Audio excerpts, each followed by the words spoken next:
मीरा भाईंदरमध्ये मांसबंदीच्या निर्णयावरून भाजपच्या सत्तेला धोका। शिवसेना, काँग्रेस आणि राष्ट्रवादी भाजपच्या विरोधात अविश्वास ठराव आणण्याच्या तयारीत।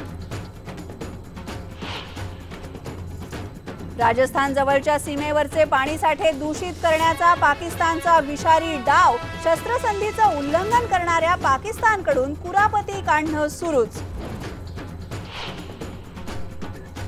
मुंबईच्या पोलीस आयुक्त पदावरून तडकाफडकी हटवल्यामुळे राकेश मारिया नाराज, पण राजीनामा देणार नाही, पीटीआयशी बोलताना केलं स्पष्ट। 2010 सालच्या कुर्ल्यामधल्या अल्पवयीन मुलीच्या बलात्कार आणि खून प्रकरणामध्ये आरोपीला जन्मठेप। मुंबई विशेष न्यायालयाचा निकाल। पिंपरी चिंचवडचा स्मार्ट सिटीमध्ये समावेश करण्याबद्दल राष्ट्रवादी काँग्रेस आग्रही। शरद पवार घेतायत व्यंकय्या नायडूंची भेट। तीर्थक्षेत्र भगवानगडानं घेतली 3 दुष्काळी गावं दत्तक। इतर देवस्थानं संस्थानं घेणार का भगवानगडाचा आदर्श? IBN लोकमतचं आवाहन।